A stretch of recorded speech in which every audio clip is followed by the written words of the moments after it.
Assalamualaikum warahmatullahi wabarakatuh. Ini dari kemarin sampai tadi pagi sampai barusan banget ya. Masih banyak yang nge-DM saya lalu nge-tag nanyain prediksi antara Persib lawan PSIS gimana. Akhirnya daripada berisik ya, berisik gitu. Akhirnya saya akan memenuhi permintaan dari para netizen ya. Prediksi Persib PSIS. Oh ya, bicara tentang PSIS, turut berduka ya atas wafatnya Coach Edi. Nah, Coach Edi ini adalah pelatih yang membawa PSIS juara waktu Liga kelima. Dulu tuh ada pemain fenomenal ya, namanya Tugio, jadi top skor juga. Jadi PSIS sekali-kalinya juara itu oleh Coach Edi ya, turut berduka cita. Oke teman-teman, kita ngomongin antara PSIS nih, PSIS lawan Persib ya, lawan Persib. Gimana peluangnya? Peluangnya Persib menang gede banget. Ini kita pakai statistik aja ya, bahwa Persib lawan PSIS, saya kira lebih dari 10 pertandingan terakhir Persib menang ya, unggul. Udah gitu hasil putaran pertama main di kandang PSIS Semarang aja Persib bisa menang gitu ya.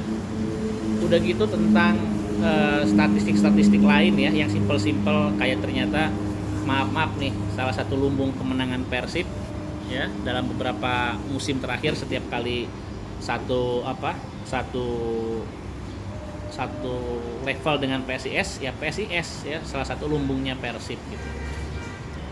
Di klasemen memang posisi PSIS posisi kedua ya, lebih baik daripada Persib. Cuma saya pikir itu nggak bisa menjadi acuan di laga kali ini. Karena apa? Karena banyak variabel ya.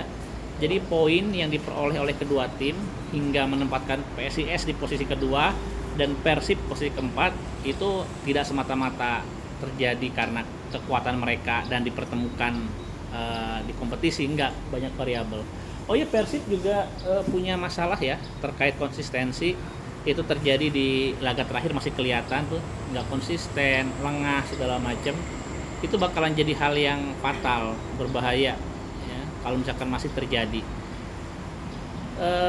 Persib sendiri kayaknya kita nggak ngomongin inilah, nggak ngomongin peluang juara ya, kita ngomongin yang jangka pendek dulu. Ini sebetulnya hasil pertandingan buruk Persib itu nggak terlalu kelihatan fatalnya, karena para pesaing Persib pun memperoleh hasil yang buruk ya, hasil yang buruk. Coba dilihat deh, kayak kemarin Persija kalah ya dari Arema, lalu beberapa pesaing baik di atas Persib ya maupun di bawah itu juga mereka tersandung. Nah, jadi Persib masih aman di posisi 4 mah gitu ya.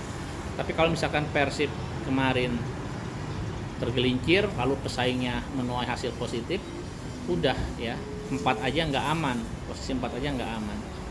Oke, kembali ke lawan PSIS, gimana peluangnya? Selain bicara statistik Persib unggul, para pemain saya pikir udah ada introspeksi lah ya, evaluasi dari Boyan Hodak.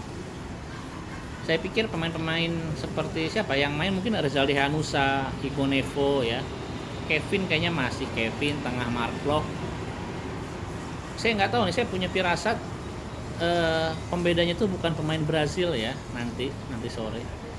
Bukan pemain Brazil nih pembedanya, tapi bisa jadi Ezra Walian. Nah, Ezra Walian main nggak? Harusnya main ya, walaupun mungkin nggak starter. Oke teman-teman, jadi ini prediksinya singkat aja nih ya. Jadi melihat statistik terakhir, lalu kekuatan materi kedua tim. Oh, saya nggak tahu nih, si Marukawa masih di sana nggak? Marukawa masih di PSIS nggak? Nah, kalau misalkan masih di PSIS dan dia main sore hari ini, saya pikir pemain yang harus diwaspadai oleh Persib ya, itu TC Marukawa. Nah, itu bahaya pisan ya. Jadi penampilan Marukawa walaupun nggak seberbahaya waktu dia di Surabaya ya, saya pikir ini akan menyulitkan. Saya nggak tahu, dia itu mungkin secara performa tim nggak terlalu ini ya, nggak terlalu ngejar dia ya, nggak kayak waktu Persebaya kan dia sentral banget, vital banget. Tapi ingat, Marukawa ini mungkin bisa jadi punya obsesi pribadi ya, seperti pembuktian, apalagi kan dia ini kan musim depan saya pikir harusnya ya ada klub yang menawarkan lebih dari PSIS, lebih kaya duitnya, dan entahlah, saya nggak tahu ya. Marukawa harusnya hengkang tahun depan, tapi belum tahu kemana. Dan mungkin ada rekor pribadi, mungkin asis ya. Marukawa ini sering banget, saya beberapa kali memperhatikan pertandingan PSIS, dia itu sering banget ya ngasih asis gitu. Kalau misalkan PSIS punya striker yang tajam banget, sebetulnya akan lebih optimal. Nah, tapi oke lah Marukawa ya. Jadi itu kalau Marukawa main bagus, Persib lengah, kemungkinan besar gini, Persib pasti menang ya. Persib pasti menang sore hari ini. Tapi mungkin tipis, skornya tipis, dan Ezra Walian akan cetak gol. Nah, itu aja mungkin prediksinya ya. Oke teman-teman, makanan saya sudah siap nih ya. Ketan bakar enak pisan. Oke, assalamualaikum warahmatullahi wabarakatuh.